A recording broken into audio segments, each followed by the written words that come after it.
You've caught your reflection in a store window and thought, when did my hair start aging me like this? It's not your imagination, and it's definitely not something you have to accept. I research worst style and beauty mistakes and youth-boosting fixes for mature women, so you get simple, proven transformations that work instantly. Today we're perfecting the hairstyles that are secretly adding years to your face. And by part 3, you'll want to pause and look in the mirror. I mean it. We're covering 6 specific styling mistakes hiding in plain sight. And the very first one? I see it on 9 out of 10 women over 60. Let's go. 1. You spent 20 minutes on your hair this morning, and by the time you left the house it already looked tired. That's not bad luck. That's the blunt chin-length bob doing exactly what it was designed to do. Sit flat and heavy against your jaw with zero movement. Here's the surprising truth. This cut was popular because it was easy for stylists, not because it was flattering for mature faces. It hugs the jawline in a way that emphasizes softening there instead of lifting it. Honestly, I wish someone had told me this cut ages more women than any other single style. The first fix is asking for internal layers cut into that same length, so the shape moves and catches light instead of sitting like a helmet. The second fix is a slightly angled line rather than a blunt one, which softens where the eye lands. Third, ask your stylist for face framing pieces around the front, rather than one solid curtain. Fourth, consider even a ½ inch of extra length at the front corners, since length there lifts rather than drags. Fifth, and this is the one nobody mentions, ask for the ends to be point cut instead of blunt cut, which removes that heavy shelf look entirely. If you're still wearing that flat, blunt shape, swap it for soft internal layering. The difference shows the very first time you walk out the door. Swap heavy blunt ends for point cut texture, and swap a straight across front for gently angled face framing pieces. This one small change opens up your whole face without cutting any real length. Yes, that's simple. Maintenance-wise, ask your stylist to relayer every 8 to 10 weeks, since layers grow out faster than blunt lines and lose their lift. There is one detail most women miss entirely about this cut. It's not about the length at all, it's about where the weight sits inside the shape. Once that weight shifts even slightly higher, your whole face reads differently on camera and in person. My friend Diane changed exactly this and 3 people asked if she'd done something different with her skin. She hadn't. It was the hair the whole time. Up next, we're tackling the color mistake that makes silver hair look dull instead of luminous, and it has nothing to do with which salon you go to. 2. Have you ever wondered why your gray hair looks dull under fluorescent light but looks fine at home? That's not your lighting. That's the ashy, overtoned gray so many salons default to, stripping every bit of warmth from your complexion in the process. Here's what's rarely explained. Pure silver toning removes warmth from your whole face, not just your hair, which is exactly why skin can look washed out under that shade. This one is everything. The first fix is asking for a touch of warmth back in like champagne or pearl tones instead of pure ash. The second fix is spacing out toning treatments so warmth doesn't get stripped every single visit. Third, a gloss treatment between full color sessions keeps shine without altering the tone dramatically. Fourth, avoid purple shampoo more than once a week, since overuse can push gray toward a flat, lifeless cast. Fifth, ask specifically for a face framing warmth boost around the front pieces, since that's the area closest to your skin tone. If you're using purple shampoo daily, swap it for twice weekly at most, and swap flat ash toner for a request specifically for warmth retention at your next appointment. Swap harsh overhead lighting when checking your color at home for warm lamplight, since fluorescent light exaggerates every ashy tone. There's one thing your colorist can do in exactly 4 minutes that changes everything about how your gray reads on camera. It's called a warmth gloss, and almost nobody asks for it by name. Maintenance-wise, this gloss treatment lasts about 4 to 6 weeks and layers beautifully between full color appointments. You deserve gray hair that looks luminous, not muted, and that shift in warmth is the entire difference between looking dull and looking radiant. Next, we're exposing the parting mistake that's quietly aging your whole face without you ever noticing it in the mirror. 3. Your parting might be aging you more than any wrinkle you're worried about. Most women part their hair exactly where they parted it 30 years ago, without ever considering that their face shape has softened and shifted since then. The key insight here is simple but rarely discussed. Moving your part even half an inch changes where shadows fall across your face, and shadow placement controls whether your cheekbones look lifted or your jowls look heavier. Here's fix 1. Try a slightly deeper side part instead of a center part, since asymmetry naturally draws the eye upward and outward. Fix 2. Avoid a razor-straight part line, and instead ask for a soft zigzag part, which reads as more natural and youthful.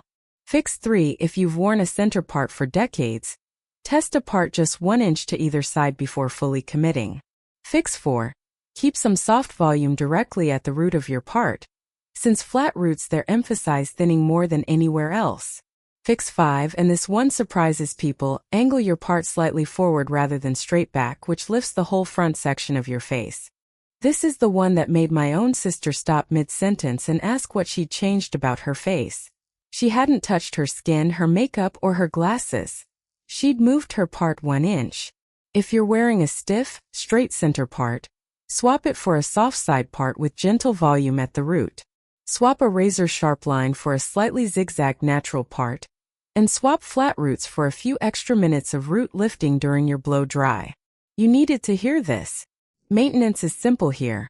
Reset your part direction every time you wash, since hair remembers its most recent drying pattern for days. There is one thing about parting that most women never connect to: how tired their face looks by afternoon, and it has to do with gravity pulling flat hair downward around the temples. Fixing that alone lifts your whole face without touching a single other thing.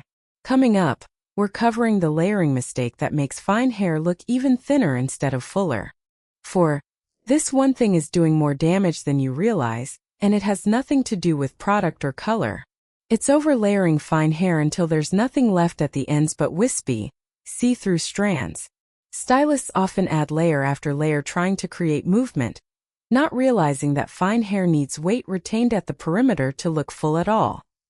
Here's the truth nobody tells you at the salon chair. More layers do not equal more volume on fine hair. It's actually the opposite. Fix 1. Ask for layers concentrated only at the crown and top sections, leaving the perimeter blunt for density. Fix 2. Request long layers rather than short choppy ones, since short layers on fine hair create gaps rather than fullness. Fix 3. Avoid heavy texturizing shears near the ends entirely, since that thins out what little density remains. Fix 4. Ask your stylist to point cut sparingly rather than aggressively thin with a razor. Fix 5, and this one is often overlooked: keep length slightly longer than you think you want, since extra length adds visual weight that reads as thickness. There is one technique that changes how your entire head of hair reads on camera, and it takes your stylist about 4 extra minutes to execute correctly during your next cut. If you're currently rocking heavily texturized, choppy layers, swap them for longer, subtler layering concentrated near the crown only. Swap a razor-heavy cut for point cutting, and swap shorter overall length for an extra inch or 2 of retained length at the ends. This is the one that made a friend of mine stop mid-conversation and ask what changed, and all she'd done was stop overlayering.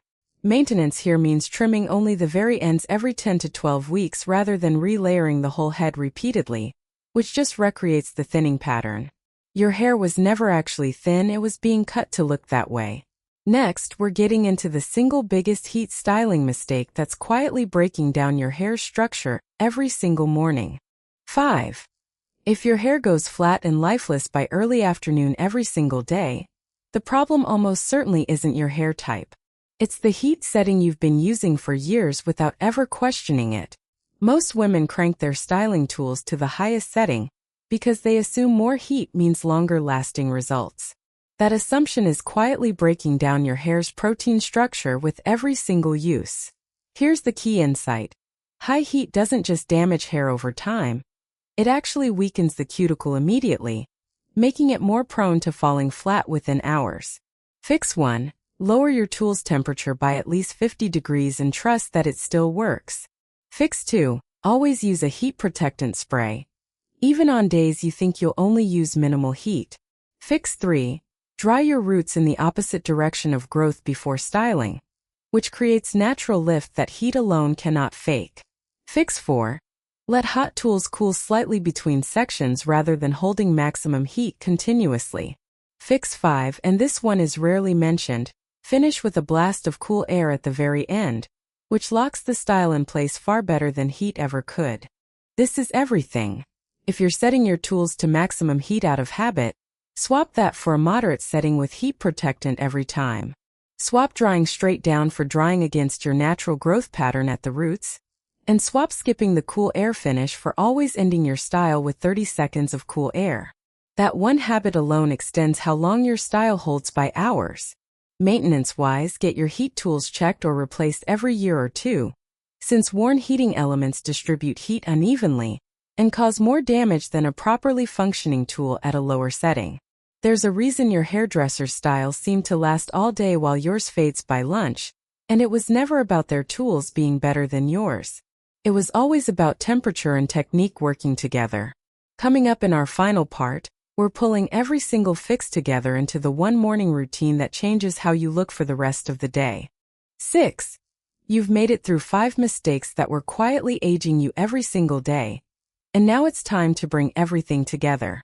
Think about how differently your morning will feel once every one of these small corrections becomes second nature instead of something you have to think about.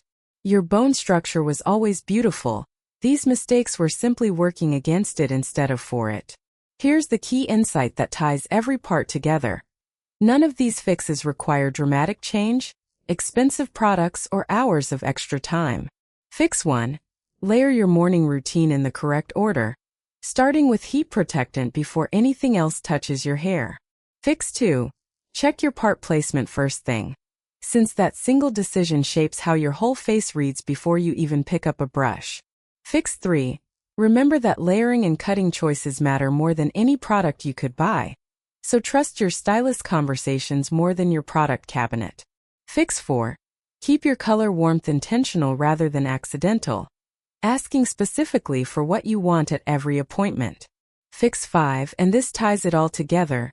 Give yourself permission to change one small thing at a time rather than overhauling everything at once. You needed to hear this. If you've been overhauling your entire routine every time you see a new trend, swap that for choosing just one fix from today and mastering it first.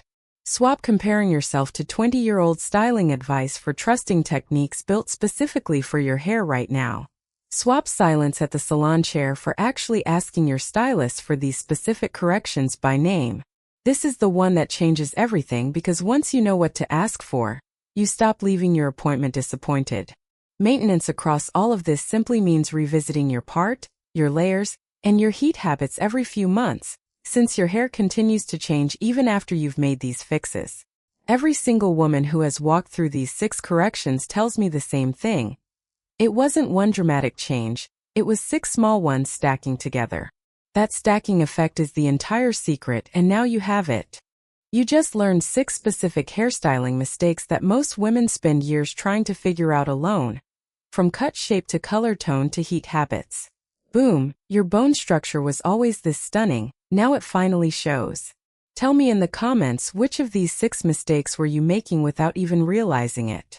Next time, we're tackling the one accessory choice that quietly adds 10 years the moment you walk out the door. Like this video, subscribe to Timeless Wisdom Path, and I'll see you in the next one.